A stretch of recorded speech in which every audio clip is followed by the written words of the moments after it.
तो दोस्तों आज जो है 30 सितंबर के दिन मेरा टाइपिंग टेस्ट का पेपर था बीएनपी का।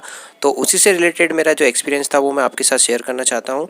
तो सबसे पहले बात कर लेते हैं कीबोर्ड की। तो सबसे पहले अगर आप हार्ड या सॉफ्ट या लूज की वाले कीबोर्ड पर प्रैक्टिस कर रहे हैं तो या तो आप डेल का ले लें या फिर आप लॉजिस्टिक का इस टाइप का कीबोर्ड ले लें जिसमें कि कीज थोड़ी उभरी हुई हो पे, मतलब जिस तरीके का आपको आपकी मोबाइल की स्क्रीन पे दिख रहा है इस तरीके का आप कीबोर्ड ले लें।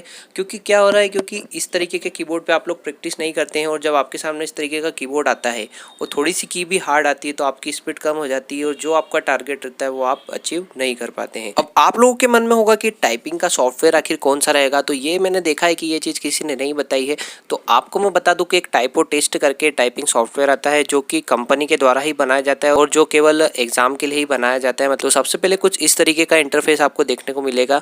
यहाँ पे आपको अपना नेम लिखना है, फिर उसके बाद अपना रोल नंबर लिखना है और रेफरेंस नंबर जो मतलब आपके ऊपर कॉर्नर पे लिखा होगा, जैसे मेरा 190 था तो ऐसे ही आपका रेफरेंस नंबर लिखा रहेगा और बैच आईडी जो है वो वहाँ से आपको प्रोवाइड करवाई जाएगी। और आपका जो टेस्ट है वो कुछ इस तरीके से चालू होगा, मतलब कि टेस्ट में आपको यहाँ पे आपका कॉर्नर पर फोटो दिखाई देगा और जो आपने लैंग्वेज सिलेक्ट की है वो इंग्लिश की दिखाई देगी। इससे पहले टाइपिंग टेस्ट से पहले आपको कीबोर्ड चेक करने के लिए कुछ इस तरीके का इंटरफेस दिखाई देगा। इसमें आप अपनी ASDF GF जो भी आप मतलब टाइपिंग की प्रैक्टिस करते हैं तो आपको पता ही होगा कि किस तरीके की इसमें प्रेस करनी है, तो वो की प्रेस करके आप अपना कीबोर्ड चेक कर सकते हैं।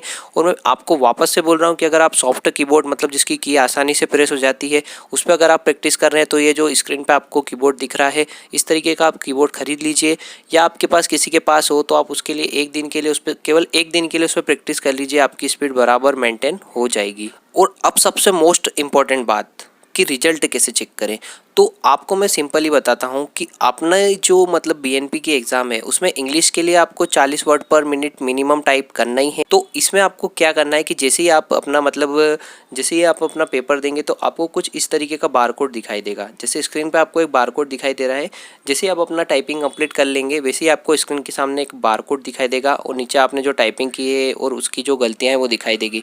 तो आपको कुछ नहीं करना है, आपके पास मतलब मान के चलिए आपकी एग्ज़ाम के बाद आपके पास आधा घंटा रहेगा तो आपको कुछ नहीं करना है, ये बार कोड के लास्ट वाली डिजिट को देखना है।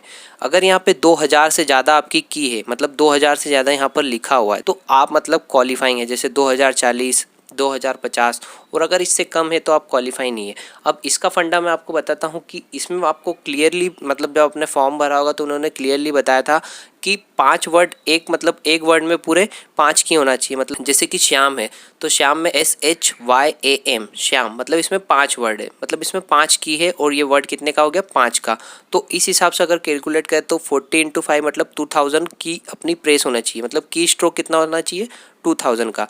तो आपको स्क्रीन पे भी दिखा रहा हूँ मैं, तो इस तरीके का आपका की होना चाहिए। और जैसे ही आप 2000 से 50 को डिवाइड करेंगे, जैसे आप 2000 को 50 से डिवाइड करेंगे तो आपका रिजल्ट आपके बिल्कुल सामने आ जाएगा। मतलब जैसे मैं 50 से इसको डिवाइड करता हूँ तो आपका 40 आ जाएगा, मतलब 40 वर्ड पर मिनट आपकी स्पीड आ चुकी है। मतलब आपको इससे ऊपर का ही करना है तो आपका रिजल्ट जो है ये बारकोड के आखिरी की जो 4 डिजिट है इसको आप इस तरीके से डिवाइड करके निकाल सकते हैं। इस तरीके से आप अपनी टाइपिंग की जो स्पीड है, जो मोस्ट इंपॉर्टेंट है, जो आपको रिजल्ट मतलब अभी पता चल जाए कि आप क्वालिफाई हुए हैं कि नहीं और आप आगे के लिए इसकी तैयारी करें या नहीं, तो वो इसमें बेफिक्र होकर आप इस तरीके से कैलकुलेट कर सकते हैं। अब बात कर लेते हैं कि जो टाइपिंग का पैसेज आता है वो सरल आता है या कठिन आता है। तो मेरी जो बैच में जो टाइपिंग का पैसेज आया था वो बहुत ही ज़्यादा सरल था, मतलब इतना कोई हार्ड पैसेज नहीं आया था। सिर्फ डॉट मतलब कॉमा थे, फुल स्टॉप थे और कैपिटल लेटर थे। और जैसे बहुत ही ज़्यादा जैसे आप प्रैक्टिस करते हैं जो JR टाइपिंग ट्यूटोरियल हो गया है, टाइपिंग जैसे मैंने typing master, JR typing tutorial, MS word सभी पे मैंने बहुत ही अच्छे से प्रैक्टिस की थी। तो यदि आप इन सब पे प्रैक्टिस करेंगे तो आपको हार्ड वाले भी मतलब पैसेज देखने को मिलेंगे। तो आप ये कह सकते हैं कि ईजी टू मॉडरेट वाला पैसेज था। आप जब टाइप करने लगे तो उससे पहले आप उस पैसेज को एक बार पूरा पढ़ लें, क्योंकि टाइम उसमें स्टार्ट नहीं होता है। आप आसानी से 5 मिनट देके उसमें आराम से पढ़ सकते हैं और उसको पढ़ने के बाद ही आप उसको टाइप करें, मतलब आप उन वर्ड से फेमिलियर हो जाएंगे और आपको वर्ड को टाइप करने में टाइम ज़्यादा नहीं लगेगा। लास्ट में आपको जाते जाते मैं एक ही बात कहूँगा कि आप एक बार कीबोर्ड चेक कर लीजिए। अगर इस तरीके का कीबोर्ड नहीं है तो आप कीबोर्ड बदल लीजिए और इस तरीके का आप कीबोर्ड ले लीजिए। और आप अगर सेज यूनिवर्सिटी में जा रहे हैं तो आप मोबाइल वगैरह सब लेके जा सकते हैं। वहाँ पे बैग लेके आप साथ में जाएँ, मतलब अपना एक बैग लेके कैरी बैग अपने साथ में लेकर जाएँ और आप उस बैग में सामान रख दीजिए। वहाँ पे बाहर आपको सामान रखने की व्यवस्था मिल जाएगी और वहाँ के जो फैकल्टी है वो भी बहुत ही अच्छे हैं, मतलब इतना कोई परेशानी आपको बिल्कुल नहीं आएगी।